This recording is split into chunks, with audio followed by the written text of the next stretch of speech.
ముఖ్యమంత్రి చంద్రబాబు నాయుడు గారు మొన్నటి వరకు రైతులకు మేము యూరియా అందించేశాం, ఎక్కడ కానీ యూరియా కొరత లేదు అని చెప్పేసి అతను మాట్లాడుతూ తన మంత్రివర్గంతోనూ అదేవిధంగా ఎమ్మెల్యేలతోనూ వాళ్ళ పార్టీ నాయకులతో కూడా మాట్లాడించారు. ఇంకా మన పిఠాపురం వర్మ గారు అయితే ఒక అడుగు ముందుకు వేసి అబ్బో నా సామాన్యంగా తెగ హడావుడి చేశాడు. ఎక్కడ లేదో చెప్పండి నేను తీసుకువస్తా అది ఇది అని చెప్పేసి మాట్లాడాడు. ఈరోజు చంద్రబాబు నాయుడు గారు ప్లస్ కలెక్టర్ల కాన్ఫరెన్స్లో యూరియా కొరత ఉంది అని చెప్పేసి ఒప్పుకోవడం జరిగింది.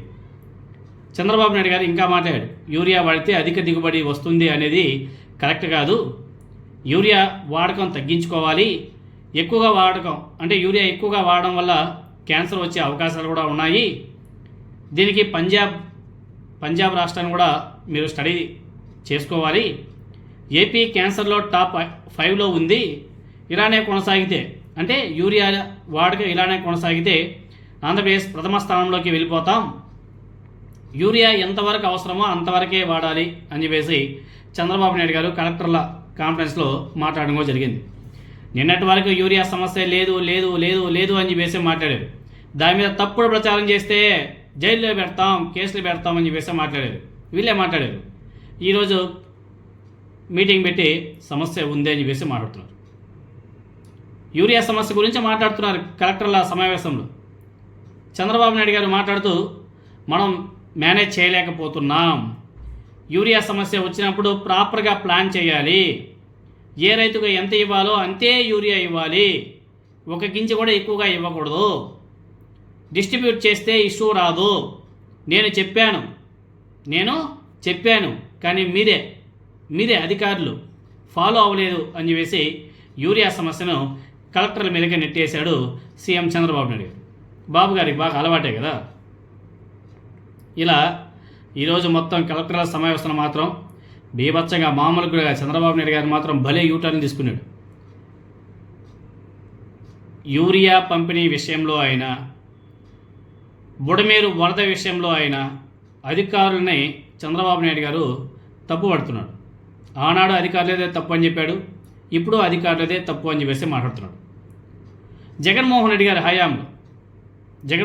హయాంలో కూడా వరదలు వచ్చాయి కదా, జగన్ గారి పాలనలో కూడా యూరియా పంపిణీ జరిగింది కదా, అప్పుడు ఇదే అధికారులతో ఉన్నది కదా, ఇదే అధికారులు కదా అప్పుడు కూడా ఉన్నది జగన్మోహన్ రెడ్డి గారి హయాంలో.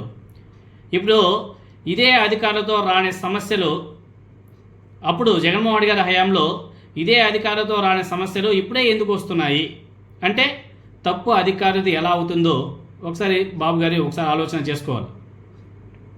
అధికారులు వాళ్ళే, ఆనాడు వాళ్ళే, దానికి ముందు వాళ్ళే, ఇప్పుడు వాళ్ళే. జస్ట్ మారిందల్లా కూడా ముఖ్యమంత్రి మారాడు. ఆనాడు జగన్మోహన్ రెడ్డి గారు ముఖ్యమంత్రిగా ఉన్నప్పుడు ఏ కొరత రాలే. ఇప్పుడు చంద్రబాబు నాయుడు గారు ముఖ్యమంత్రిగా ఉన్నాడు, అధికారులు కూడా వాళ్ళే. కానీ ఇప్పుడు ఎందుకు ప్రతి ఒక్క చిన్న విషయం మీద కూడా అధికారుల మీద నెట్టేస్తున్నాడు చంద్రబాబు నాయుడు గారు?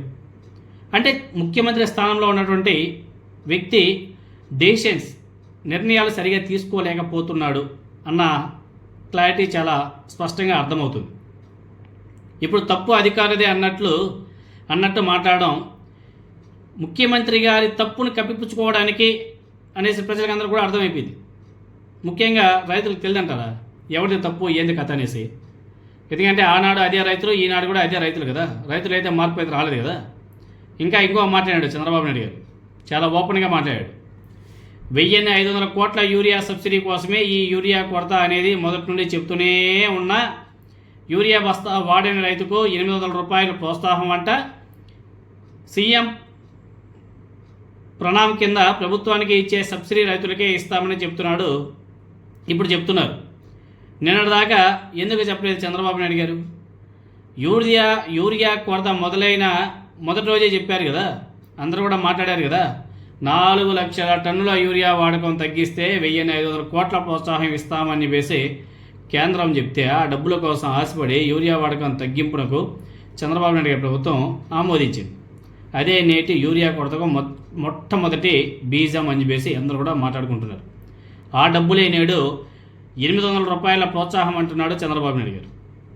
అంటే ఈయన తీసుకున్నట్టే డెసిషన్సే ఇప్పుడు తిప్పి కొట్టేలోపు వాటిని చంద్రబాబు నాయుడు గారు అధికారుల మీద నెట్టేస్తున్నాడు.